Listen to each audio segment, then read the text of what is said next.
बिरला, बहुत शुक्रिया। Thank you very much. Excellent. अच्छा, मैं थोड़ा आपका सा ना, मैं आपकी जो बातें आपने कर दी हैं सारी, मैं बस जस्ट उनको क्विकली समराइज कर दूंगा कि खुद को समझना, जो मैसेज आप देना चाह रहे हैं उस मैसेज को खुद समझना जरूरी है। और जिसको आप दे रहे हैं उसको समझना भी जरूरी है कि आप उसको भी समझते हो। बिल्कुल। और जो इजाफी बात थोड़ी सी आपने और अंदाज में की कि वो कॉन्टेक्स्ट को जब आप नहीं समझते तो आप कम्युनिकेट कर ही नहीं सकते, आप कनेक्ट ही नहीं कर सकते। बिल्कुल। और और बात यह है कि जो डायरेक्ट मैसेजेस है ना वो लोग नहीं कबूल करते हैं। तो हम्म, ये जो इनडायरेक्ट मैसेजिंग है और जो थोड़ी एक और तरीके से है, आर्ट के थ्रू है, वो हमेशा हम्म। ज्यादा इफेक्टिव होती है। तो बहुत शुक्रिया, बहुत मजा आया। Thank you very much. आपका बहुत शुक्रिया, आपने मौका दिया। तो शफीक साहब और लाइबा, तो लाइबा को पहले मौका देते हैं चूंकि लाइबा स्टूडेंट है, और शफीक साहब को बाद में। जी लाइबा। अस्सलाम वालेकुम, मेरी आवाज़ आ रही है सर? जी जी। बुला रही है। सर, अस्सलाम वालेकुम सफ़ीर साहब। एक्चुअली जी हमारा जी। जैसे टॉपिक था, तो इवन बिफोर कन्वर्सेशन के सोशल, मेरे ये ज़हन में क्वेश्चन था कि सोशल चेंज की बात हो रही है थ्रू थिएटर। तो ये जो आपने थिएटर की बात की है, ये बहुत मोनिटर्ड और बहुत ही थीमेटिक किस्म का थिएटर है, जो कि हम यूजुअली हम्म, देखते हैं आर्ट काउंसिल्स में और अलहमरा में और इस तरह बड़े फोरम्स पे होता है। लेकिन अगर आप हम्म, टिपिकल एक कॉमन पाकिस्तानी से पूछेंगे ना वो थिएटर क्या है, तो वो जो आपको थिएटर बताएगा ना, वो हमें कहीं कोई सोशल चेंज ला रहा है ना, तो वो डाउनफॉल की तरफ लेके जा रहा है। लाइक हम देखते हम्म, हैं, अगर जैसे हमारे अक्सर यहाँ थिएटर चैनल्स भी होते हैं डिफरेंट थिएटर्स के, तो वो पूरा पूरा दिन जिस तरह का थिएटर दिखाते हैं, जिस तरह उसमें ऑब्जेक्टिफिकेशन होती है, अब्यूजिव लैंग्वेज होती है, सेक्सुअलाइजेशन होती है, जो जो हम्म, चीज़ें हमें उस थिएटर में नज़र आ रही हैं, वो भी तो एक सोशल चेंज लेकर आ रही हैं ना। और वो सोशल चेंज जो है वो एक आम पाकिस्तानी की ज़हनियत पे कितना बुरा असर दे रहा है, और वो यंग जनरेशन पे कितना बुरा असर डाल रहा है, और जिस तरह की वो लैंग्वेज सिखा रहा है। तो वो हम्म। थिएटर जो है आम पाकिस्तानी के अप्रोच में, तो वही थिएटर है ना। और जिस थिएटर में लाइक आप जो थीमेटिक थिएटर की बात कर रहे हैं, ये तो एक बहुत ही लिमिटेड है। तो उस सोशल चेंज के बारे में आपका क्या ख्याल है? तो इस जी पे, सर। जी, जी सफीर। इस पे ये है कि अब वो कमर्शियल थिएटर है और उसमें एक मसला ये है कि लोग खुद पे करके उसको देखते हैं। और वो चूंकि उनके इंटरेस्ट का होता है, तो उस उन इन चीज़ों को काफ़ी हद तक रियासत की जिम्मेदारी होती है कि वो इन चीज़ों को रेगुलेट करे। वो लेकिन हमारे यहाँ होता है ये कि रेगुलेट करना हो तो वो वहाँ किसी ब्यूरोक्रेट को बिठा देते हैं। तो मतलब थिएटर को अगर रेगुलेट करना है तो वहाँ कोई थिएटर का तजर्बाकार बंदा होना चाहिए ना, जिसे थिएटर का पता हो कि थिएटर है क्या चीज। और उसमें क्योंकि ये सटल मैसेजेस का भी अपना एक गेम होती है। मैंने एक मोनोलॉग मेरा था जो मैं प्रोसीनियम वाले उसमें करता हूँ, ये औरत ठीक नहीं है। वो एक मर्द है जिसकी सारी गुफ्तगू है उसमें। और वो मैंने मुख्तलिफ जगहों पे परफॉर्म किया। फातिमा जिना में मैंने परफॉर्म किया तो मुझे एक बच्ची ने खड़े होकर कहा कि ये आप इतना नेगेटिव सी चीजें सिखा रहे हैं लोगों को, और ये तो बहुत गलत चीज है ना। और वो एक बड़ा टिपिकल पैट्रियार्कल माइंडसेट का मर्द है जो उसमें बातें कर रहा है और अपनी बहन को वो जायदाद में हिस्सा नहीं देना चाहता, तो उसके लिए वो मुख्तलिफ आर्गूमेंट्स लेके आ रहा है, इस तरह का वो मामला है। तो बच्ची ने जब ये सवाल किया तो मैंने उससे पूछा कि उस करेक्टर का नाम था फैसल। मैंने कहा, have you fallen in love with Faisal? मैंने कहा नो। मैंने कहा, do you hate Faisal? Yes. फिर मैंने वो 400-500 बच्चियां थी यूनिवर्सिटी की, तो मैंने सबसे पूछा जनरली, मैंने कहा आप में से कौन है जिसको फैसल बहुत अच्छा लगा हो? तो सबने कहा नहीं, अच्छा नहीं लगा। तो मैंने कहा ये है ना कि हमने उसको इतने सटल अंदाज में प्रेजेंट किया है कि आपके साथ वो बज़ाहिर बड़ा अच्छा लगता है, लेकिन आप सबको ये एहसास है कि ये बहुत कमीना आदमी है, ये बहुत बुरा आदमी है। तो उसको आपने बड़े सटल अंदाज में, इनडायरेक्ट अंदाज में किया। और वो मैसेज अगर यानी 400 बच्चियों में से कोई एक भी उसको पसंद नहीं कर रही, तो इसका मतलब है कि हमारा मैसेज सही अंदाज में गया है। अब उसको अगर एक आम सा कोई ब्यूरोक्रेट उस स्क्रिप्ट को पढ़े तो वो कहेगा ये तो बड़ा मिसोजाइनिस्ट किस्म का स्क्रिप्ट है, ओहो ये तो बिल्कुल नहीं होना चाहिए, या इस तरह से। तो इसलिए मैं ये कह रहा हूँ कि स्टेट को अपना रोल अदा करना होगा कि इन चीजों को जो है वो रेगुलेट करे, बंद ना करे। बंद करना और बात होती है, रेगुलेट करे और उधर ऐसे लोगों को बिठाए कि जो उस शोबे को अच्छी तरह समझते हो। बिल्कुल ठीक। जी शफीक साहब। जी सफीर साहब, पहली बात तो ये कि वो जिसे पंजाबी में कहते हैं ना, स्वाद आ गया, वो है।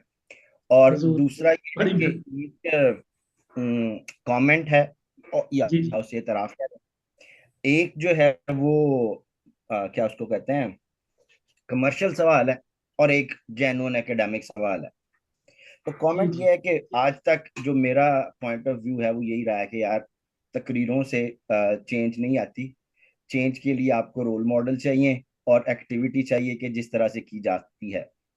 और दूसरा हम्म, ये कि ये बयानिया बनता कैसे है, जो लोग बनाते हैं। तो ये आपने जो बताया उसकी best practices, that was awesome, कि कनेक्टिविटी कैसे होती है और फिर किस तरह से किसी भी बयानिए को जो है वो बनाया जा सकता है। और बयानिया मैं सियासी मकासद के हवाले से यूज नहीं कर रहा हूँ, मतलब उसका जो मुझे प्रॉपर वर्ड मिला वो यही मिला इस वक्त। So awesome, thank you very much. अच्छा, जो मज़ाहिया या कमर्शियल सवाल है वो ये है कि आपने इतना साबुन बिकवाया, तो वो जो साबुन वाली कंपनियां थी उनसे आपने अपना कमीशन लिया या नहीं लिया? इसी तरह से इतना जो आपने वो जो आयोडीन वाला नमक बिकवाया, उसमें से आपने उनके साथ कुछ हम्म, डील काटी या नहीं काटी, या आप इसको इस तरह की चीजों को उन कंपनियों के साथ कमर्शियल करने के हवाले से सोचें, तो शायद ये एक अच्छा जो है ना वो साइड बिजनेस भी हो सकता है। अच्छा, अब है एकेडमिक हम्म, या जो जनरल जो ओरिजिनल सवाल है। और वो सवाल ये है कि ये जो स्किल सेट है, ऑब्जर्व हम्म, करने का, रिलेट करने का, कनेक्ट करने का, ये स्किल सेट आपके पास पैदाइशी है, आपने तजर्बे से सीखा है, किसी क्लास में कोई कोर्सेज थे, कोई ऐसी एक्टिविटीज थी, क्या था, ताकि ये जो यहाँ पे लोग बैठे हैं अगर वो इस किस्म की जो है उसको अपनी जात में शामिल करना चाहें तो व्हाट शुड दे डू? तो ओरिजिनली यही सवाल है बेसिकली। जी। जो आपका पहली बात थी कि वो साबुन कंपनियों से या उनसे कोई बात की कि नहीं की, तो उस हवाले से मैंने तो नहीं की ऑनेस्टली। आयोडीन वालों से भी या उनसे तो भी। मुझे पता नहीं, बस वो मजाकिया सवाल था, आई नो दैट। उसमें एक तो सेटअप इस तरह होता है ना। मैं एक्चुअली आमतौर पे जब मेरे साथ कोई ये थिएटर के हवाले से एनजीओ या कोई भी इदारा डील करता है, तो मैं उनको सिंपली ये कहता हूँ कि भाई स्टेज के ऊपर जो कुछ होगा उसकी जिम्मेदारी मेरी है। उसके आगे पीछे जो कुछ करना है वो मेरी जिम्मेदारी नहीं है, वो मेरी एक्सपर्टीज नहीं है। मेरी एक्सपर्टीज स्टेज की है। स्टेज पे जो कुछ होगा उसकी जिम्मेदारी मैं लेता हूँ, और वहां से आप जो मैसेज चाह रहे हैं कि पहुंचे ऑडियंस तक, वो अगर नहीं पहुंच रहा तो मेरा कसूर है। तो भारत, जाहिर है ये पूरा वसी, दूसरी तरफ फाइनेंसेस अरेंज करना, उसके लॉजिस्टिक्स, ये वो सारे, उसके लिए और लोग होते हैं, इदारे होते हैं जो कर रहे होते हैं। तो लेकिन ये है कि ये मशवरा एनजीओ को दिया जा सकता है कि वो इस तरह से स्पॉन्सरशिप लें अपनी एक्टिविटीज के लिए, रादर देन कि वो हर दफा एक इंटरनेशनल एनजीओ की ही स्पॉन्सरशिप से कर रहे हैं। तो जो आपका दूसरा सवाल था कि मैंने कहाँ से सीखा, तो मैं मोस्टली मैंने थिएटर भी और इस तरह की चीजें जो हैं वो मैं तो कहता हूँ कि ट्रायल एंड एरर मेथड से ही, या वो बीच में पड़ गए। और जैसे पहला जो आयोडीन वाला था वो मैंने आपको बताया, वो मेरा बिल्कुल नहीं, मैं जस्ट एक मास्टर्स करके पहली मेरी जॉब थी और वो प्रोजेक्ट शुरू किया, तो उसमें मैंने और चूंकि वो पहला ही प्रोजेक्ट था और उसमें थिएटर के जरिए जब हमें इतनी बड़ी कामयाबी मिली, तो उससे मैं थिएटर की अफादियत का बहुत कायल हो गया कि ये तो बहुत जबरदस्त चीज है और इसके रास्ते ये होता है। तो उसको फिर बार बार आगे इस्तेमाल किया मुख्तलिफ शक्लों में, और उससे सीखा। बीच में वंस इन अ वाइल कुछ वर्कशॉप्स ऑर्गेनाइज हो जाती हैं, कहीं भी आपको पार्टिसिपेट कर लिया। या थिएटर का भी मैंने इसी तरह, हमारे यहाँ चूंकि थिएटर के बाकायदा इंस्टीट्यूशंस उस वक्त तो नहीं थे जब हमने शुरू किया था। अब कराची में एक नापा है जो आपको 3 साल का एक डिप्लोमा करवाता है। तो हमने तो इसी तरह कुछ अपने सीनियर से सीखा, कहीं कोई वर्कशॉप अटेंड कर ली, कुछ एक्सपोजर जब जो जो करते गए तो मौका मिला। जैसे मुझे कुछ अमेरिकन के साथ या मुख्तलिफ ऑस्ट्रेलियन और इधर उधर के डायरेक्टर्स के साथ काम करने का मौका मिला। तो उनसे काफी कुछ सीखा, उन्होंने किताबें रिकमेंड की तो वो किताबें पढ़ ली। तो इस तरह से ये नहीं, जोड़ तोड़ करके हमने कुछ मवाद इकट्ठा कर लिया अपने पास। जी जनाब। निसार साहब सवाल के लिए बैठे हुए थे, पता नहीं वो छोड़ गए हैं। तो निसार साहब सर अगर आप। बैठा हूँ, इधर ही जी हूँ। जी जी। जी निसार। सफीर साहब, वंडरफुल सेशन। Thank you. बहुत अच्छा लगा सुन के। एक तो ये होता है कि वो कहते हैं ना, there the will there the way. अगर हम हम्म, कुछ करना चाहें तो हम बहुत कुछ कर सकते हैं। अच्छा, मेरा मेरा एक क्वेश्चन इससे रिलेटेड है कि हमारी सोसाइटी में बहुत सारे सोशल टैबूज हैं। अच्छा, हम्म, कभी आपने एजुकेशन के ऊपर किया कि खास करके रूरल सोसाइटीज में हम्म, बहुत सारे एरियाज ऐसे हैं जहाँ पे लोगों के पास जमीन है या प्रॉपर्टीज है, या उनके पास कोई और सोर्स ऑफ इनकम है, तो वो एजुकेशन की तरफ नहीं जाते या बच्चों को वो प्रायोरिटी नहीं होती। तो कभी आपने ऐसा एक्सपीरियंस किया कि लोगों के अंदर एजुकेशन को प्रमोट किया जाए, एक चीज, या दूसरी चीज एक और जो है, हमारे असल से हम बीइंग अ सोसाइटी हम बहुत ज्यादा एक्सट्रीम पोजीशन ले लेते हैं। तो इन दो पोजीशन के ऊपर, इन दो एस्पेक्ट के ऊपर, थीम के ऊपर आपने कभी कोई प्रोग्राम किया? अगर किया तो उसका क्या रिजल्ट निकला?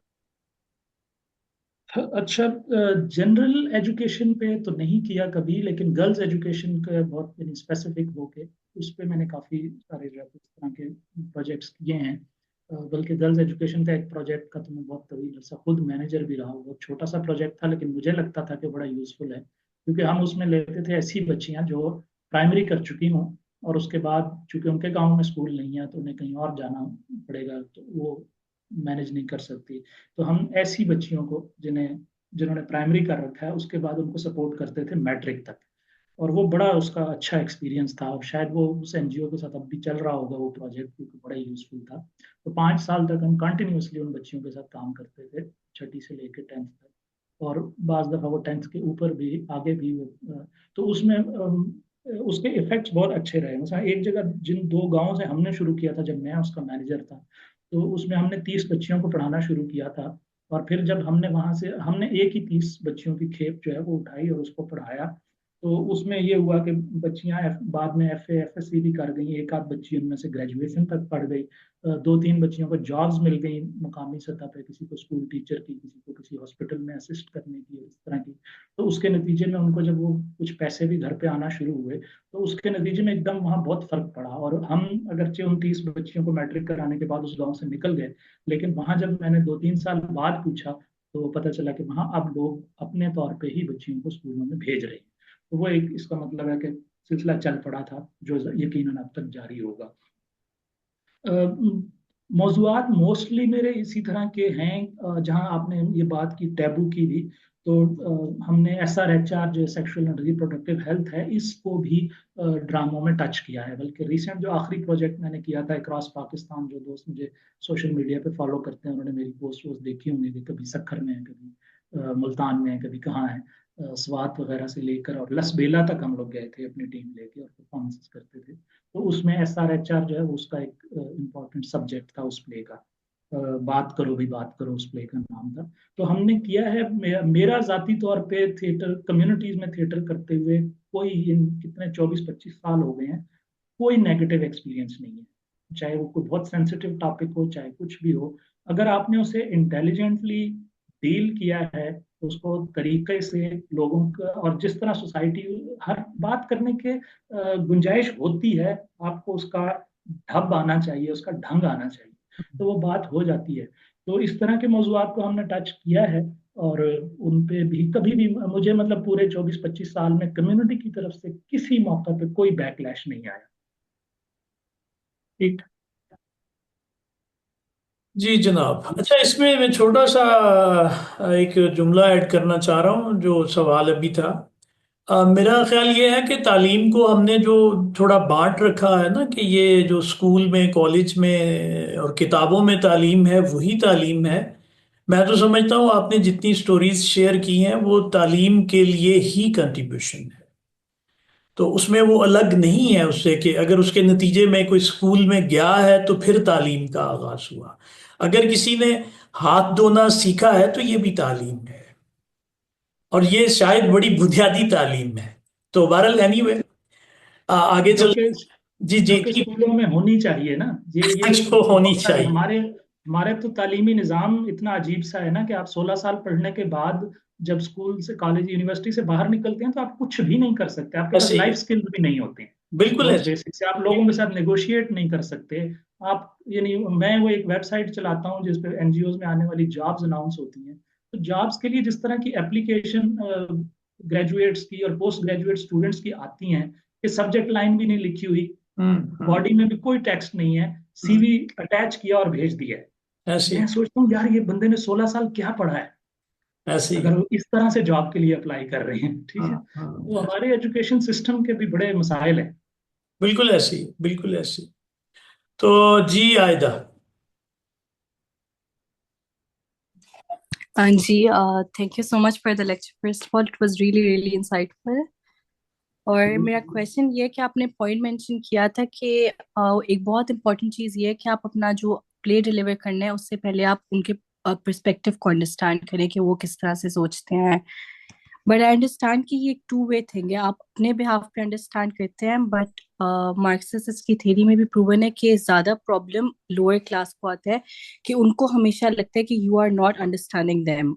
although even if I'm going to put it in this word, I'm sorry if it sounds rude, but upper class अक्सर अंडरस्टैंड कर भी ले तो लोअर क्लास को लगेगा कि they are not being understood. तो आप उस बैरियर को कैसे ओवरकम करते हैं? आप उनके तक ये मैसेज कैसे पहुंचाते हैं कि आपने उनके पर्सपेक्टिव को समझ लिया है? फॉर एग्जाम्पल, मतलब आप प्ले में उनकी रिप्रेजेंटेशन ज्यादा रखते हैं उनके जैसे लोगों की, या what is the procedure of making sure कि उनको ये बात पहुंचे कि आप उनको समझ रहे हैं? नहीं, मेरे जो ये प्लेज हैं, स्पेशली जो स्ट्रीट थिएटर की मैं बात कर रहा हूँ, ये तो होता ही इन इस क्लास के लिए है ना। रूरल कम्युनिटीज हैं, आपकी जो कच्ची बस्तियां हैं, तो इस तरह की हैं। ज़ाहिर है ये मतलब गर्ल्स एजुकेशन पे मुझे F6 में ड्रामा करने की तो कोई ज़रूरत नहीं है। इस्लामाबाद का F6 तो एक पोस्ट सेक्टर है। सॉरी, आप लोग बहुत मुख्तलिफ शहरों से हैं, शायद बास को ना पता हो। तो या ये चले DHA में तो इस तरह के ड्रामे करने की ज़रूरत नहीं है ना। तो ये ड्रामे ज़ाहिर है हम उन कम्युनिटीज़ में ही जाके करते हैं। और वो जो मैंने आपको बताया कि मैं पहले कोशिश करता हूँ कि उस कम्युनिटी में जाऊँ और वहाँ जाके लोगों से मिलूं, तो उससे दो फर्क पड़ता है। एक तो उनका पर्सपेक्टिव समझ में आता है, दूसरा उनकी स्टोरीज वहीं से और कैरेक्टर्स वहीं से मुझे मिल जाती हैं।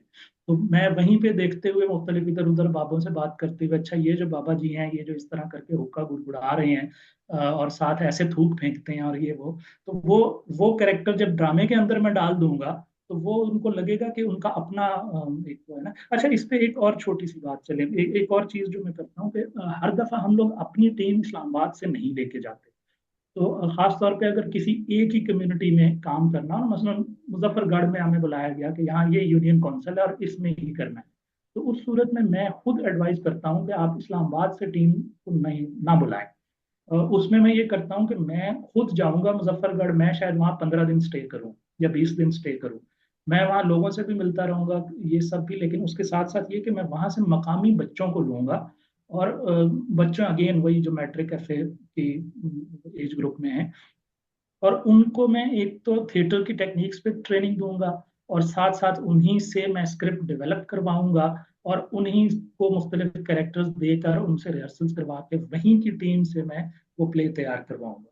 अच्छा, उसमें फिर कनेक्शन का एक और लेवल भी आ जाता है कि जब वो गांव में बच्चे परफॉर्म कर रहे होते हैं, तो सामने बैठे लोगों में से वो बच्चा किसी का भांजा है, किसी का भतीजा है, किसी का पड़ोसी है, तो उनका इंटरेस्ट लेवल और हो जाता है। बाय द वे, मैंने कभी भी जो प्रोफेशनल एक्टर्स हैं उनको लेके इस तरह के ड्रामे नहीं किए हैं, और ये एक सोचा समझा फैसला है कि वो नहीं करना। तो कम्युनिटी में से ही जब बच्चे बच्चियां आप लेके उनके साथ ड्रामा करते हो और ड्रामा तैयार करवाते हो, तो वो सब एक दूसरे को जानते हैं, तो उनका इंटरेस्ट लेवल एक और हो जाता है कि वो हमारा बच्चा कर रहा है हमारे साथ। तो उसमें मैं ये भी समझता हूँ कि हम एक स्किल जो है वो 10-12 के पास छोड़ आते हैं। तो कई दफा, मतलब मुजफ्फरगढ़ इसकी मिसाल है, चकवाल में एक ऐसी मिसाल थी, मुल्तान में एक ग्रुप को हमने ट्रेन किया था, तो वो बाद में वहाँ पे काफी अरसा, इनमें से 2-3 ग्रुप्स ऐसे हैं जो कोविड आने तक वहाँ पे प्लेस करते रहे। वो बाद में खुद ही प्लेस डेवलप करते थे, खुद ही करते थे, उनको वहीं की मकामी NGOs को ही स्पॉन्सर कर देती थी। तो इस तरह से भी चलता रहा है। तो ये हम तो उन्हीं के बीच में बैठते हैं, उनके साथ उठते बैठते हैं, खाते पीते हैं। मैं तो आमतौर पे ये कहता हूँ कि मैं पंजाब सिंध किसी भी पख्तूनख्वा के, मुझे चूंकि पश्तो भी आती है, मैं KP से मेरा ताल्लुक है, तो मैं तो लोगों को कहता हूँ कि मुझे आप किसी भी गांव में छोड़ आओ कि इन तीनों सूबों में से, तो मैं वहां से भूखा वापस नहीं आऊंगा। चौथा क्यों आपने बीच में से निकाल दिया? मैं उधर गया नहीं कभी। ठीक है। ये लसबेला मेरा पहला ट्रिप था ठीक। बलूचिस्तान का। ठीक है। तो दूसरा, मुझे ब्राहवी और वो बलोची आती भी नहीं है। ठीक उनका है। भी जो नार्दर्न पश्तो वाले डिस्ट्रिक्ट्स है ना, कोयटा हाँ है हाँ, सब, ठीक ठीक। उधर मैं कर लूंगा। नहीं, उसमें भी पश्तून बेल्ट तो है, तो चौथा भी हाँ, हो जाएगा। बिल्कुल। जी, ठीक ठीक। चलें। जी जनाब, जी डॉक्टर शाजिया। अस्सलाम सर, अस्सलाम सफीर साहब। पहले तो बहुत शुक्रिया आपकी टॉक के लिए, और बहुत अच्छा लगा और बहुत सारी चीजें भी समझ में आई। मैं सिर्फ आपसे पूछना चाह रही थी कि आप प्रोफेसर हजरात के लिए थिएटर कब कर रहे हैं, क्योंकि हमें तो बड़ी जरूरत है ये समझने की ना कि कनेक्शन कैसे बिल्ड करते हैं। हम बड़े जो आलिम फाजिल बनते हैं ना, जब हम क्लासों में जाते हैं तो हम बच्चों को इल्मदोज बनाने के बजाय वो इल्म से ही भगा देते हैं। हम उनको इतने ताने देते हैं, उनको तरह तरह की बातें सुनाते हैं, तो समहाउ ये एक बहुत बड़ा प्रॉब्लम है। तो आई गेस आपको तो सबसे पहले यूनिवर्सिटीज में प्रोफेसर्स को एजुकेट करने की जरूरत है, कि क्योंकि हमारे पास एक बहुत बड़ी लॉट आ रही होती है ना वो, और यंग बच्चों की आ रही होती है। और चेंज, अगर आप सोशल चेंज की बात करें तो वो एक इतने सारे स्टूडेंट जब आपके पास आ रहे हैं ना यूनिवर्सिटी में, हजारों की तादाद में यंग बच्चे, वो एक बहुत अहम जगह है जहाँ से सोशल चेंज का हम आगाज कर सकते हैं, चेंज कर सकते हैं, कम से कम उसकी तालीम ही हम दे सकते हैं। लेकिन अगर हम खुद ही अपने आप को बहुत बड़ा समझ के जाएंगे और बच्चों को अपने एटीट्यूड से, इनसे नहीं एटीट्यूड से ही भगा देंगे, तो ये एक बड़ा सिवियर प्रॉब्लम है यूनिवर्सिटीज का। तो क्या समझते हैं, आपने कभी कोशिश की ऐसी कि लोगों को ये बताया जाए? बता तो रहे हैं डॉक्टर साहब। जी जी, हमें तो बता रहे हैं, हम तो सुनने को भी तैयार हैं, सुनने को तैयार वैसे नहीं, उनको कैसे बताएंगे? डॉक्टर साहब आप बड़ा मुश्किल टास्क दे रही हैं। टीचिंग द टीचर्स बड़ा बड़ा हाँ मुश्किल है। हाँ, पढ़े लिखों को ऐसे पढ़ाना, जिनका ख्याल है ना बहुत पढ़े लिखे हैं, उनको पढ़ाना बड़ा मुश्किल है। बहरहाल सफीर साहब से देखते हैं इनके पास कोई होगा जी। इसका। नहीं, जी मेरे पास इसका ऑनेस्टली कोई जवाब नहीं है। लेकिन ये मेरा ख्याल है कि इसमें जो कमी है वो अगेन स्टेट की तरफ से, कि टीचर्स ट्रेनिंग के प्रोग्राम्स होने चाहिए ना। मुझे नहीं पता, मैं चूंकि इस फील्ड में नहीं हूँ, तो आई हैव नो आइडिया कि टीचर्स की कोई प्रॉपर ट्रेनिंग होती है नहीं होती है, उनको ऐसे ही हायर कर लिया जाता है, या प्राइमरी स्कूल टीचर्स की ट्रेनिंग होती है या नहीं। तो इस गैप को फिल करने के लिए एनजीओज ने भी बहुत सारे इस तरह के प्रोजेक्ट्स किए हैं जिनमें वो टीचर्स को ट्रेन करते हैं। लेकिन अगेन एनजीओज का मसला ये है कि बहरहाल उनकी जो है वो एक्सेस लिमिटेड है ना, वो उस लेवल पे जाकर नहीं कर सकते जिस लेवल पे स्टेट अगर खुद जिम्मेदारी लेगी तो फिर कर पाए। तो स्टेट का तो अब मसला ये है कि 2.5 करोड़ बच्चे स्कूलों से बाहर हैं, तो उन्हें उनकी कोई परवाह नहीं है। तो जो स्कूलों के अंदर हैं उनके साथ क्या हो रहा है वो एक अलग दास्तान है। तो बिल्कुल वहां ठीक। पे जो एक क्या कहना चाहिए कि एक अजीब सी, मुझे तो लफ्ज नहीं मिल रहा कोई मुनासिब कि मैं स्टेट के इस रवैये के बारे में क्या कहूँ। ठीक ठीक। ठीक है, जी बहुत ठीक है, शुक्रिया जी अफसा। डॉक्टर साहब ये आपके शहर से एक नई जो स्टूडेंट यंग मेंबर हमारी ऐड हुई हैं फ्रॉम कराची, कराची जबरदस्त, यूनिवर्सिटी। जी अफसा। माशाल्लाह। अच्छा, मुझे 2 मिनट की ब्रेक चाहिए, आप लोग अगर इस दौरान खुद हाँ कुछ हाँ ठीक कंक्लूड। है। हम सिर्फ उस 2 मिनट। दौरान, अच्छा मैं मुझे भूल ना जाए सफीर साहब, आपसे हमने कोई जी। नज्म भी सुननी है, उसका ओ भी। अच्छा, हाँ ठीक तो ठीक है, आप बस ब्रेक दो ले मिनट लें। जी अच्छा, मेरा तो सवाल सफीर साहब से ही था, अभी वो ब्रेक पर हैं तो हाँ वो सवाल, हाँ ठीक है वही जवाब देंगे आप। ठीक है। तो ये मैं शाजिया की बात से बहुत रिलेट करती हूँ मैं, क्योंकि अभी एमफिल चूंकि मेरा स्टार्ट हुआ है और अभी एकेडमिक जर्नी स्टार्ट हुई है, तो बैठना उठना तमाम प्रोफेसर्स के साथ होता है, काफी अरसे का 25 साल 30 साल का एक्सपीरियंस होता है।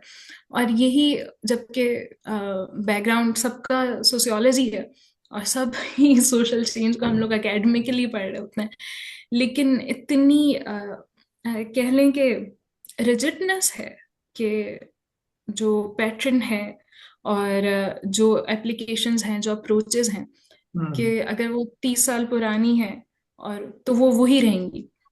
इस कदर आमिर। खौफ है नए ख्यालात से आगाही वो करने का या नई अप्रोचेस की तरफ आने का। और मुझे ये लगता है कि ये सिर्फ उस्ताद में नहीं, मुझे जो मेरा पर्सनल एक्सपीरियंस रहा है ज्यादातर लोगों से, वो ये है कि जो एज गैप आता है, अगर हम वो देखें, जो एक एज गैप गैप इस तरह से, जो हम लोगों की उम्र के लोग हैं और जो प्रोफेसर्स हमारे होते हैं, तो वो बड़ी ही प्री अज्यूम्ड नोशंस जो होते हैं बच्चों के बारे में, वो रहते हैं दिमागों में। और वही हम तमाम स्टूडेंट्स सफ़र करते हैं उस चीज़ से। अभी रिसेंटली हमारे यूनिवर्सिटी पे एक नोटिस आया है अप्रोप्रिएट ड्रेसिंग का, और वो साइन किया गया है। तो उस पर काफ़ी मैंने तनकीद भी की, लेकिन उसके अलावा भी जो हमारे पास बात हो रही होती है क्लासरूम्स में, वो जिस किस्म की होती है, तो वो आप ये समझें कि 20% हम लोग सिलेबस कवर कर रहे होते हैं, बाकी जितना 80% हमें एथिकल वो दी जा रही होते हैं, लेक्चर्स दिए जा रहे होते हैं, और हमें रिलीजियस लेक्चर्स मिल रहे होते हैं। और वो एक अज्यूम्ड नोशन होता है कि इन बच्चों को बहुत ज़्यादा ज़रूरत है एथिकल गाइडेंस की और उसकी, और वो इतना बड़ा गैप आ जाता है कि वो रेलेवेंस जो ज़रूरी होती है उस्ताद की, और जो सेंसिटिविटी ज़रूरी होती है किसी उस्ताद की बच्चों की तरफ या उनके ख्यालात की तरफ, वो इतना बड़ा गैप क्रिएट कर देती है। और यही मेरा सवाल भी यही होने वाला था, तो वो गैप जो फिल हो रहा होता है वो आपके लोकल उस असातिज़ा पूरे नहीं कर पा रहे होते, फिर हमारे पास इंटरनेट आ जाता है, फिर हम लोग हमें कहते हैं कि वेस्टर्न ख्यालात से इतना ज़्यादा मुतासर क्यों हैं लोग, और वेस्टर्न थॉट का और मॉडर्न थॉट का इतना इतना सख्त जोर कैसे आ रहा है। तो वो मुझे यही लगता है कि इतना बड़ा जो हमें गैप मिला है, कि अगर मेरी इस दौर में अगर हम देखें तो कोई फिलोसफिकल कोई कंट्रीब्यूशन नहीं हुई भी, और अगर हुई भी है तो वो बहुत ही कह लें कि एक डिस्टिंक्टिव कम्युनिटी की तरफ से हुई भी है। वो एक क्लोज एनवायरनमेंट है, क्लोज कम्युनिटी है जो काम कर रही है। अब वो जिस अल्फाज में वो जबान ही अलग है, जैसे सफीर साहब ने कहा कि आपको रिलेटिविटी चाहिए होती है, रेलेवेंस चाहिए होती है। आप बड़े अच्छा, बड़े जाट अफसा बेटे, सफीर साहब आ गए हैं, तो आप सवाल कर लें उनसे। जी। उन्होंने कुछ तो सुन लिया सवाल होगा, कुछ नहीं सुना होगा, तो आप क्वेश्चन अपना जो है ना। सफीर साहब से मेरा ये सवाल था कि जो थिएटर है और जिस किस्म का थिएटर, थीमेटिक थिएटर आप करते हैं, ये काफी स्लो पेस्ड है अगर हम ऐसे कहें। हम्म। और काफी लोग इसको हो सकता है वो काफी बोरिंग समझे मैं नहीं ये सोचती, लेकिन आम आवाम की अगर देखें compare to the commercial theatre, तो और ऑब्वियसली इसके पीछे कुछ ख्यालात होते हैं, कुछ एम्स होते हैं कि हमें कुछ आइडियाज कन्वे करने हैं, एक मिशन होता है।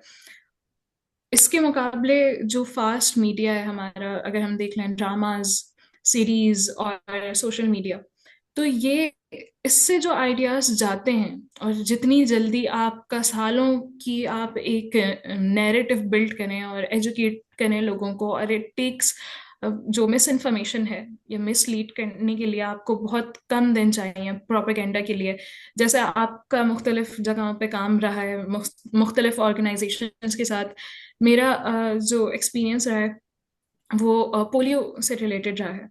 अब हमें उसमें यही एक्सपीरियंस रहा कि कम्युनिटी कितनी दूर है इन चीज़ों से, और यही वाली जो आपने बात की थी, हाइजेनिक प्रैक्टिसेस, तो ये तमाम लोगों का एक एक सिमिलर हम देखते हैं कि middle class, lower class, upper class में भी एक ही नोशन है कि ये क्यों गवर्नमेंट क्यों करेगी ऐसा काम हमारी भलाई के लिए, और ये बाहर से आ रहा है, ये तो कोई साजिश है, यहूदी साजिश है। तो अगर थिएटर होता भी है और एकेडमी के लिए हम पढ़ाना चाहते हैं तो लोग नहीं समझते, अगर थिएटर भी होता है, लेकिन जो मोबाइल फोन्स हैं और इसके अंदर जो न्यूज़ आती है, और वो इतनी फास्ट पेस्ड है और वो इतनी एक्सेसिबल है लोगों की तरफ। लोग हो सकता है आपकी चीज, आपकी कही हुई बात बाय ना करें, लेकिन मोबाइल में पड़ी हुई न्यूज़ बाय कर लें, और जितनी आसानी से वो एक्सेसिबल भी है और जितनी आसानी से वो रेप्लिकेट हो जाती है, फॉरवर्ड हो जाती है। तो इस चीज को, इस मसले को कैसे डील करते हैं आप लोग? ठीक। जी सफीर साहब। अच्छा, एक तो जो आपका पहला कमेंट था उससे मैं थोड़ा सा इख्तिलाफ करूंगा। जो आपने कहा कि बड़ा स्लो पेस्ड होता है थिएटर, तो थिएटर जरूरी नहीं है कि स्लो पेस्ड हो। ये करने वालों पे डिपेंड करता है। और मैं खुद चूंकि इस बात को बहुत अच्छी तरह समझता हूँ कि लोगों का अटेंशन स्पैन कम होता है, तो मेरा जो थिएटर प्ले है वो बड़ा नहीं, मैं बड़े क्या कहना चाहिए, एक चीज जो मैं दावे से कह सकता हूँ ये कि बहुत कम लोग मेरे प्लेज में से उठ के जाते हैं, बहुत रेयर होता है प्ले।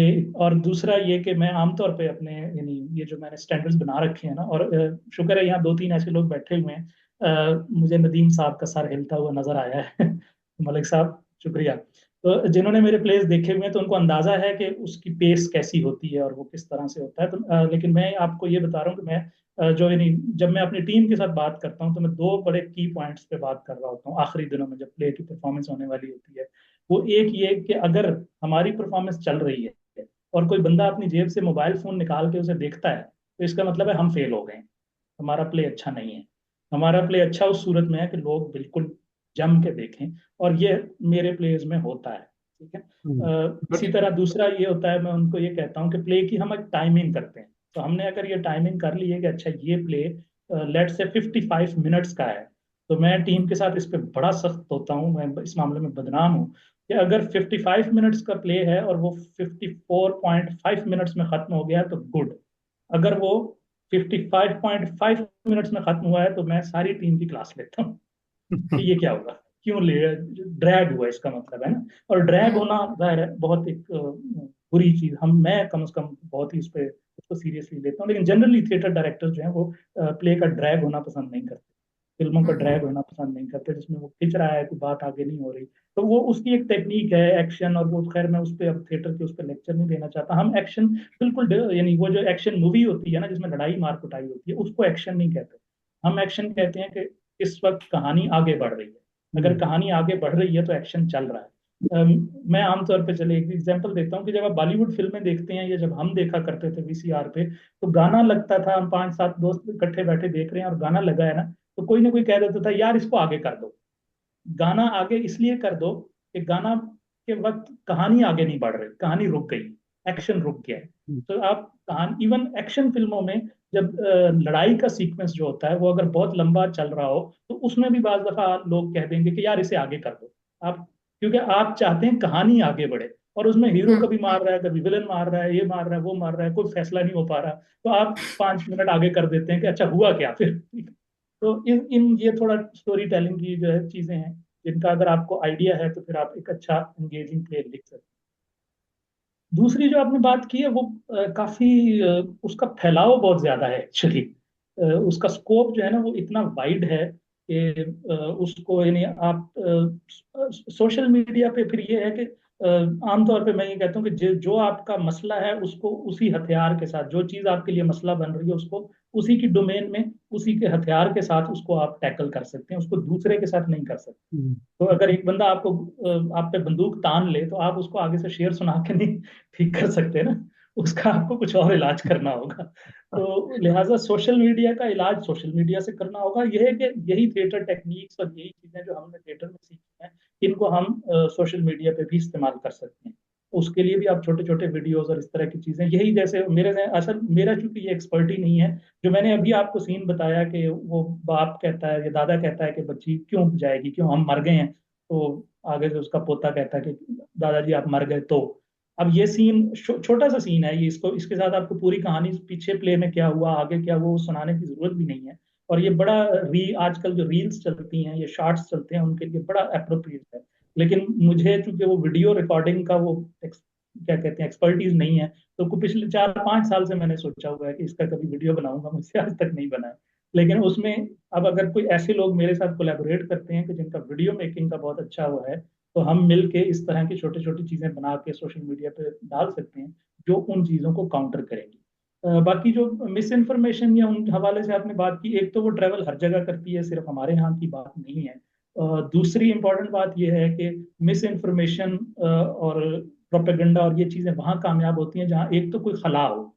अगर इंफॉर्मेशन ऐसे ही मिसाल के तौर पे फलां के साथ अंदर क्या हुआ जेल के अंदर, वो अगर कोई जिम्मेदार फर्द, कोई जिम्मेदार ओहदेदार खुद बता दे कि जी आज जेल में ये वाकया हुआ, ऐसी लड़ाई हो गई थी, ये जख्मी हो गया, उसको पकड़ लिया, ये कर दिया, तो कोई अफवाहें नहीं फैलेंगी।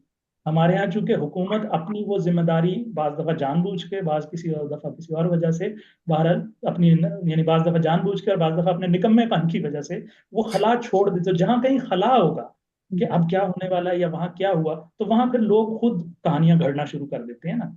ठीक है, ये तो इंसान की एक पुरानी फितरत है। हमने साइंसी उनके भी जहां हमें समझ नहीं आती कि ये चीज क्यों होती है, तो हमने पहले अपनी कहानियां गढ़ रखी थी, फिर बाद में साइंस ने कहा कि नहीं बारिश इसलिए होती है, इसलिए नहीं होती है, तो हमें समझ आई कि अच्छा ठीक है। तो उधर से जब सच आया, एक हकीकत पर मबनी इंफॉर्मेशन आ गई, तो वो जो अफवाहें या कहानियां थी वो खुद ब खुद गायब हो गई, हट गई। तो ये एक, और चूंकि मुआशरे लेवल पे बात है तो अगेन मैं इसको स्टेट पे डालूंगा कि स्टेट प्राइमरी रिस्पॉन्सिबिलिटी स्टेट की है। वो लोगों को एजुकेट करे, एजुकेशन की क्वालिटी ठीक करे। उन चीज़ों को ठीक करेंगे तो ये मिस इन्फॉर्मेशन और इस तरह की चीज़ें जो फैलती हैं बहुत तेज़ी से, ये पाकिस्तान में बहुत हद तक कम हो सकती हैं। ठीक, तो कहानी आगे बढ़ाएं शफीर साहब। जी बिल्कुल। साजिद साहब हैं और शुमाइला बड़ी देर से, शुमाइला लगता है थक गई हैं वैसे भी। नहीं नहीं, आप साजिद साहब से लें और फिर मैं जी आपसे साजिद पूछती साहब, हूँ। जी साजिद साहब, साजिद खान साहब, साजिद साहब आप जी हैं? जी जी, जी जी जी, मैं सर हूँ। जी सर। जी सफीर साहब, अच्छा एक तो मैं कमेंट करना चाह रहा था मुझे सफीर साहब। अच्छा एक तो नो डाउट ये जो रिफॉर्मिस्ट बेंट ऑफ माइंड के साथ इंसान इस तरह से करे तो अच्छा, क्योंकि हमारे यहाँ तो प्रॉब्लम दूसरा भी है ना कि हमने तो जो डिप्राइव्ड सेक्शंस हैं जहाँ पे सफीर साहब की जो बेसिक ऑडियंस है जिसको एड्रेस कर रहे हैं, जिनके चैलेंजेस है, जिनकी वो ट्रांसफॉर्मेशन करना चाहते हैं, लेकिन सर अगर हम डिसीजन मेकर्स की ट्रांसफॉर्मेशन नहीं करेंगे ना, जो प्रायोरिटी सेट कर रहे हैं, जो के प्रॉब्लम्स क्रिएट कर रहे हैं, तो वो जो F6 वाले हैं ना, उनके लिए भी सर किया करें समीर साहब, आप इस्लामाबाद में करते भी रहते हैं, उनको भी ट्रांसफॉर्म करने की जरूरत है। शायद ये जो प्लेस हैं उनको भी कुछ एजुकेट कर सके कि प्रायोरिटीज होनी क्या चाहिए, क्योंकि वो सॉल्यूशन प्रॉब्लम बनेंगे तो शायद आपकी भी जो है वो जो एजेंडा है वो फैसिलिटेट होगा। अच्छा दूसरा मेरा उस पे यही था कि इस वक्त में ज़ाहिर है जो ये जो फिजिकल कनेक्शन डेवलप करना, इसको पर्सनल लेवल पे लेके जाना, कम्युनिटी के साथ पर्सनल लेवल पे इंगेज होना बड़ा इफेक्टिव और सस्टेनेबल इम्पैक्ट यकीनन होता होगा, लेकिन ये खासा हैक्टिक होता है। ज़ाहिर है आप तो बड़ी लिमिटेड ऑडियंस को एंगेज कर सकते होते हैं, उसमें टाइम इन्वेस्टमेंट, तो ये जो इसको अगर हम कंपेयर करें उसके इम्पैक्ट के कॉन्टेक्स्ट में कि जो मॉडल आपका है और जो ये जो मैस मीडिया का या सोशल मीडिया का मॉडल है, इसमें अगर कंपैरिजन ड्रॉ करें तो इम्पैक्ट या जो उसका जो सस्टेनेबिलिटी है उसमें कहाँ पे रेट करते हैं आप अपने मेथड को, और ये जो सोशल मीडिया के थ्रू या बाकी मीडियम के थ्रू या मेन स्ट्रीम मीडियम के थ्रू हो रहा है उसके दरमियान। इस पे मेरा ख्याल है सादा सी बात मैं करूंगा कि अगर आप रीच की बात करें तो वो जाहिर है कि मेन स्ट्रीम मीडिया की बहुत ज्यादा होगी, या सोशल मीडिया की रीच बहुत ज्यादा होगी। क्योंकि वो एक चीज बन गई है, वो कहीं किसी मीडियम पे आ गई है तो उसको लाखों लोग भी देख सकते हैं, करोड़ों लोग भी देख सकते हैं। क्रिकेट मैचेस और इस तरह की चीजें जब हो रही होती हैं तो वो बैक वक्त पूरी दुनिया में करोड़ों लोग देख रहे होते हैं, तो आपकी रीच उधर से ज्यादा होती है। जबकि दूसरी तरफ मेरा ख्याल है कि जो थिएटर है इसकी मैं ये कह लेता हूँ कि डेप्थ जो है ना, जो आपका कनेक्शन है आप अपने ऑडियंस के साथ, उसकी डेप्थ थिएटर में बहुत ज्यादा होती है। और थिएटर जब आप सोशल यानी मेन स्ट्रीम मीडिया पे जाते हैं तो आप ज्यादातर फिर ये होगा कि आपको किसी ऐसी जुबान में बात करनी पड़ेगी जो वाइडर ऑडियंस जो है ना समझ सके। तो जबकि जब आप हम थिएटर स्ट्रीट थिएटर करते हैं तो उस सूरत में फिर ये होता है कि हम उसको उस मुकामी ऑडियंस तक, जैसे अगर मुजफ्फराबाद या मुजफ्फरगढ़ या हम कहीं भी सिंध में जा रहे हैं तो हम वहाँ की मुकामी ऑडियंस के मुताबिक उसको जो है ना चेंज कर सकते हैं, उसके मुताबिक बना सकते हैं। तो वो एक पर्सनल लेवल पे जो उनका एक टच आ जाता है ना थिएटर के थ्रू, उसका इम्कान, उसकी गुंजाइश वहाँ ज्यादा होती है। तो सो लॉन्ग टर्म या डीपर इफेक्ट के हवाले से मैं कहूँ तो थिएटर ज्यादा मुअस्सर होगा। और अगर आप शॉर्ट टर्म करें, क्योंकि रील सोशल मीडिया पे आप देखेंगे निकल जाएंगे, आप शायद 3 सेकंड की देख के छोड़ के आगे निकल जाएं, उसमें कोई पता नहीं होता कि वो जो 1.5 मिलियन व्यूज हैं उनमें से कितने सिर्फ 3 सेकंड के हैं और कितनों ने पूरा देखा है। तो इसी तरह हम टीवी फिल्म के बारे में भी ये कहते हैं कि थिएटर वाली चीज है जिसमें आप बाकी सब कुछ छोड़ के फिर थिएटर देख रहे होते हैं। सो जो 150-200 बंदा आ गया है वो थिएटर ही देख रहा है। लेकिन जब आप टीवी लगा के घर पे देख रहे होते हैं तो आप साथ और काम भी कर रहे होते हैं, कोई बीच में आ जाता है उससे बात भी कर रहे होते हैं, उस तरह की चीजें साथ चल रही होती हैं। तो आपने कितना फॉलो किया, आप कितना एंगेज रहे उसके साथ, उसका इनका वो काफी कम हो जाता है। जो आपने F6 वाली बात की थी, तो हमारे बेसिकली थिएटर वाले जो मेरा ग्रुप है, हमारे दो स्ट्रीम्स हैं थिएटर की। तो एक ये मैंने आपसे बहुत ज्यादा बात स्ट्रीट थिएटर पे की है, लेकिन हम साथ साथ एक प्रोसीनियम थिएटर भी करते हैं जिसमें हम उर्दू लिटरेचर से या अपने पाकिस्तानी लिटरेचर से अच्छे अच्छे ड्रामे या कहानियां उठा के उनको ड्रामेटाइज करते हैं, या फिर वर्ल्ड लिटरेचर से हम ड्रामे उठाते हैं और उनको उर्दू में ट्रांसलेट करके कर देते हैं, बाज दफा इंग्लिश में भी कर देते हैं। तो इस तरह से हम उस ऑडियंस को भी क्या कहते हैं कि एंगेज करते हैं। और हमारे उस तरफ के जो प्लेज हैं, यानी प्रोसिनियम प्लेज जिनको मैं कह रहा हूँ, जो ऑडिटोरियम के अंदर होता है, उसमें भी हमारे सब्जेक्ट्स जो हैं वो सोशल और पॉलिटिकल कॉन्शियसनेस से बहुत रेलेवेंट होते हैं। हम आमतौर पे अगर फॉरेन प्ले भी कोई पिक करें तो हम इसलिए नहीं पिक कर लेते कि अच्छा शेक्सपियर का नाम बड़ा है तो वो बस वो करते हैं। हम ये जरूर देखते हैं कि उस प्ले की पाकिस्तान के मौजूदा हालात के साथ रेलेवेंस बनती है कि नहीं बनती। तो मतलब थिएटर वाले के साथ ही जो मैंने पहला प्ले किया था वो फ्रांसीसी प्ले था जो 1664 में लिखा गया था, लेकिन वो उसका सब्जेक्ट था रिलीजियस हिपोक्रेसी। तो वो हमने 2011 में पाकिस्तान में किया, तो उसके साथ लोग रिलेट कर रहे थे। और हर तरह, इवन उस प्ले पे भी हमारी ऑडियंस में गार्ड, रेडी वाले और इस तरह के लोग भी थे, और बड़ी बड़ी गाड़ियों पे आने वाले भी थे। तो ये एक हम अपनी तरफ से पूरी कोशिश करते हैं जनाब। बहुत शुक्रिया, बहुत शुक्रिया। जी नदीम।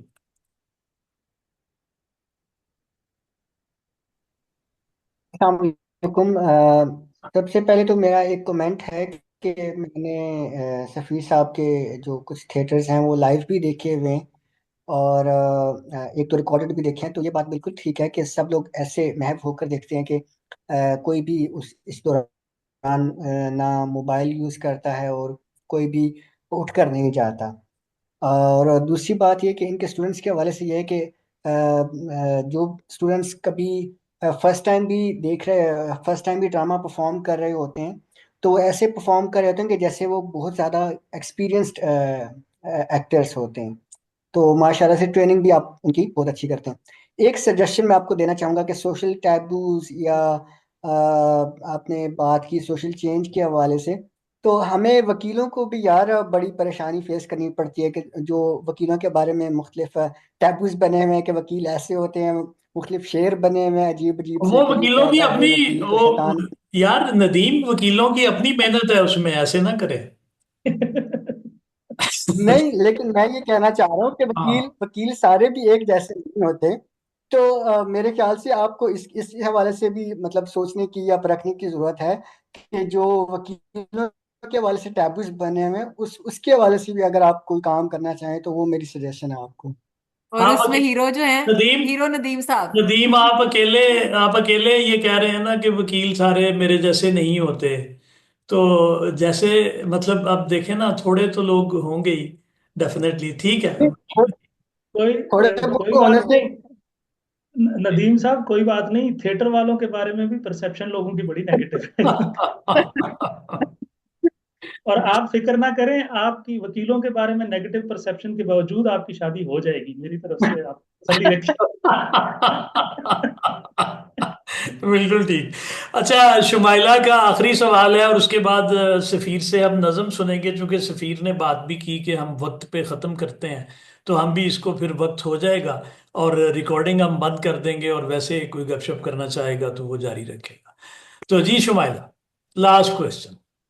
शुमाइला, सर मेजबान मेरा होने का सवाल, ये नुकसान है कि आखिर पे बारी आती है। नहीं कोई बात नहीं है, मुझे ठीक है, अच्छा चल लगता है कि बाकी पहले पूछ लें। चले। सर मेरा सवाल ये है कि आपने दो चीजों की बात की ना, कम्युनिटी और कनेक्शन की ना, जब हम थिएटर आप कर रहे हैं। तो मैं क्योंकि वैसे मैं ड्रामास पाकिस्तानी नहीं देखती हूँ, लेकिन मुझे समझ नहीं आती कि जो पाकिस्तानी ड्रामास हैं उनकी कभी कोई थोड़ी बहुत वीडियोस देख लूं कि उनकी कम्युनिटी कौन सी है और वो क्यों नहीं कनेक्शन पे काम करते। मतलब 200 करोड़ की बात, अमीर है तो इंतहाई अमीर है, गरीब है तो इंतहाई गरीब है, और किसी को कुछ पता है तो ऐसे जैसे जादू उनको उनके पास है, और अगर नहीं पता है तो ऐसे वो मतलब दिखाए जाते हैं। और पता नहीं, हालांकि उनकी एक बड़ी ऑडियंस अभी भी है, मतलब जितनी भी घरेलू खवातीन है बड़े शौक से ड्रामास वगैरह देखती हैं टाइम निकाल के। तो ये वाला जो आपने मतलब आपने कहा कि मेन चीज अगर मैसेज कन्वे करना है, तो हम पहले मेरा ख्याल है कि जो पहले कोई 90s के ड्रामास होते थे तो लोग उनमें किस कोई फोतियां हो जाती थी तो लोग घरों में रो भी रहे होते थे और सोग भी मना रहे होते थे, मतलब वो इतने कनेक्टेड किस्म के होते थे। अब क्यों नहीं है? जाहिर है आपकी नजर इस पे होगी जब आप ये सब कर रहे हैं। तो हमारे क्या राइटर्स जो हैं वो हनी ट्रैप और या इन चीजों में बिजी हैं, ये कुछ क्या कर रहे हैं, क्या लिख रहे हैं? इसमें ये खासा कहना चाहिए पेचीदा सा मसला है। मेनली तो कमर्शियलिज्म इसकी बड़ी वजह है ना, कि कमर्शियली सक्सेसफुल होना जो है वो ज्यादा जरूरी है। और जो लोग टीवी के लिए लिखते हैं, मैंने उन के साथ बातें की हैं या उनकी गपशप सुनी है और लोगों के साथ बातें सुनी है उनकी, ये वो, तो उसमें अब वहाँ जो लोग बैठे हुए हैं वो जो ये स्क्रिप्ट अप्रूव करते हैं या लेते हैं, तो वो इतने इंटेलिजेंट या इतने सीनियर नहीं है, बहुत जूनियर लेवल के लोग हैं जिनको बैटिंग पे, स्क्रिप्ट की बैटिंग पे बिठाया हुआ है। और एक कमर्शियल उसमें फिर भीड़ चाल एक उसका हासा है जो होता है, आप फिल्मों में भी देख लें, इससे पीछे की फिल्मों में, जैसे हमारे यहाँ वो मौला जट हिट हुई थी, तो उसके बाद 15 साल तक उसी तरह की मौला जाटी बनती रही है। तो सो कमर्शियल लोगों का यही होता है कि वो जो चीज़ बहुत बिकने लगे तो हर कोई उठ के वही चीज़ बेचना शुरू कर देता है। तो वो एक मसला है। बाकी ये कि लोगों को स्क्रिप्ट राइटिंग की हमारे यहाँ ट्रेनिंग भी नहीं होती है कोई, तो आइडिया नहीं है कि स्क्रिप्ट लिखना कैसे होता है, उसमें किस तरह से चीज़ें मैनेज करनी होती हैं। प्लस ये कि आमतौर पे अब ये जो लोग टीवी ड्रामे कर रहे हैं या लिख रहे हैं, इन सब का अपना एक महदूद सा सर्कल है, ये उससे बाहर नहीं निकलते हैं। सो आपको वही, इसीलिए वो महदूद से मौजूआत, महदूद सी चीज़ें जो हैं वो मिलती हैं। कोई एक आध राइटर होगा जिसने जिंदगी जी हो, जो बाहर से जो है ना कोई मार खा के आया हो, इस तरह के मसाइल का फेस करके आया हो, तो फिर तो वो कुछ इस तरह की कहानियां लिख पाएगा। लेकिन अगर उनकी अपनी जिंदगी उसी अपने कोकून तक है जिसमें ये सारे अपर मिडिल क्लास के लोग हैं, वही एक्टर्स हैं, वही डायरेक्टर्स हैं, वही राइटर्स हैं, वही आपस में बैठ के खिचड़ी पकाते रहते हैं, तो वो खिचड़ी वैसी ही पकेगी हर दफा, उसमें कोई नई चीज नहीं आ पाएगी।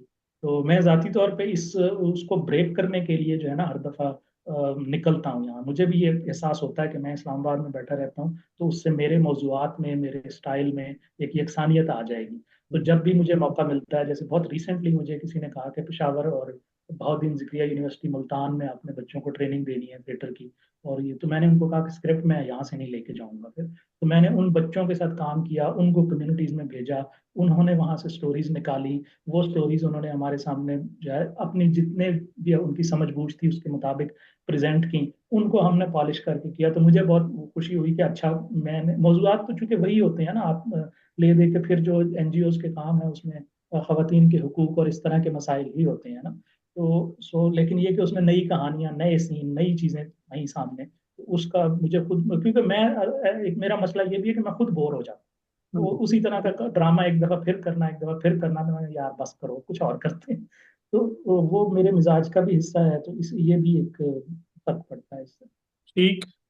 अच्छा सफीर, अगर हो सके तो जो आपका थीम था आज का, उससे मुताबिकत रखने वाली कोई शायरी अगर आपके जहन में आ रही हो, तो उसी के साथ हम इसको इख्तिताम करते हैं।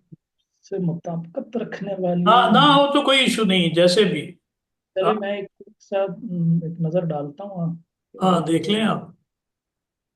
और मीनवाइल मैं, डॉक्टर साहब अगर बैठे हैं, साजिद साहब, तो उनके साथ थोड़ी गपशप करता हूँ। आप देख लें, मोबाइल अपना तलाशी ले लें उसकी। जी जी, मैं कर रहा हूँ। जी साजिद साहब,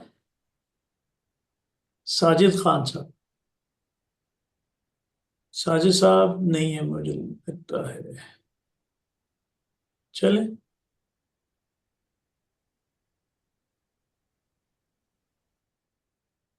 सर मोबाइल की तलाशी सफीर साहब को अपने की लेने, कोई वो और मोबाइल की हमारी उसमें तलाशी ना उसमें ले। ये जो जदीद अहद के शुअरा हैं, उनकी शायरी उनके मोबाइल में होती है। जी जी जी, मैंने पैटर्न देखे हैं, तो वो, हाँ, तो लेकिन कोई अगर और ढूंढने लग जाए ना। हाँ।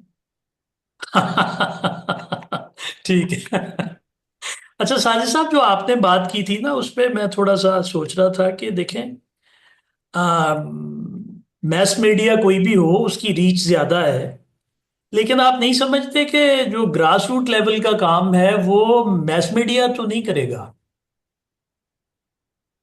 अगर रियल जी मीनिंगफुल नहीं, सोशल अगर चेंज की बात है तो वो तो ग्रास रूट लेवल से होगी। जी, मेरा तो वही था कि जो मैसेज की सस्टेनेबिलिटी है, जो मैसेज ने रिटेन करना है ऑडियंस ने, वो हाँ, कितना ठीक ठीक ठीक इफेक्टिवनेस उसमें, फिजिकल जर कांटेक्ट है, ठीक पर्सनलाइज ठीक। है, आपके सामने है वो।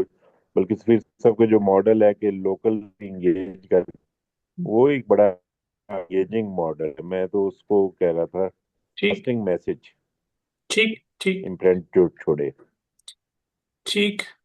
जी सफीर साहब, सफीर साहब, मैं मिला कुछ आपके मोबाइल से? मुझे कोई फैसला नहीं कर पाए। वही सुना दूं जो पिछली मुलाकात हाँ में हाँ, शायद सुना दे सुना दे सुना दे। मेरा ख्याल है वो काफी हद तक इससे जुड़ेगी भी। ठीक, जी, तो तैयार हैं सब? बिल्कुल बिल्कुल, हम तनगोश। जी, नज्म का उन्वान है जीवन डोर। अर्ज किया है कि हाय ये जीवन डोर, सुलझाओ तो उलझे और। हाय ये जीवन डोर, सुलझाओ तो उलझे और। डर सा है कि टूट ना जाए या फिर हाथ से छूट ना जाए। डर तो और भी कितने सारे फन फैलाए घूर रहे हैं। डर तो और भी कितने सारे फन फैलाए घूर रहे हैं। दोजख का डर, रब का खौफ, इसका उसका सबका खौफ। वो दोजख तो कल की बात है, पेट का दोजख आज भी साथ है। वाह वो दोजख तो कल की बात, पेट का दोजख आज भी साथ। इसका ईंधन पूरा कर या इसका खुद ही इसका ईंधन हो जा। इसका ईंधन पूरा कर या खुद ही इसका ईंधन हो जा। खाली पेट ही सो जा। वैसे भी गर हिम्मत करके पेट का दोजख पाल लिया तो। वैसे भी गर हिम्मत करके पेट का दोजख पाल लिया तो। याद दिला दूं, पालने वाले तेरा क्या हक। पालने वाले तेरा क्या हक। पलने वाली सब चीजें तो लाठी वालों की होती हैं। वाह वाह। लाठी वालों की दुनिया में डर के जीना, जी के डरना। मौत से पहले अक्सर मरना। जीवन है इस तौर, हाय ये जीवन डोर। सुलझाते सुलझाते इसको थक गई एक एक पोर। हाय ये जीवन डोर। वाह, बहुत बहुत अच्छे, खूब। बहुत उम्दा। बहुत शुक्रिया। तो सफीर साहब, आपकी टाइम जो है, टाइम कैलकुलेशन उसके मुताबिक ही अब हमने इसको क्लोज कर लिया, इसको ख़त्म करते हैं यहाँ पे। और आपका बहुत शुक्रिया। और मेरा ख्याल है कि अब वक्फा पिछले की तरह इतना ज़्यादा नहीं होना चाहिए अगले प्रोग्राम में ना।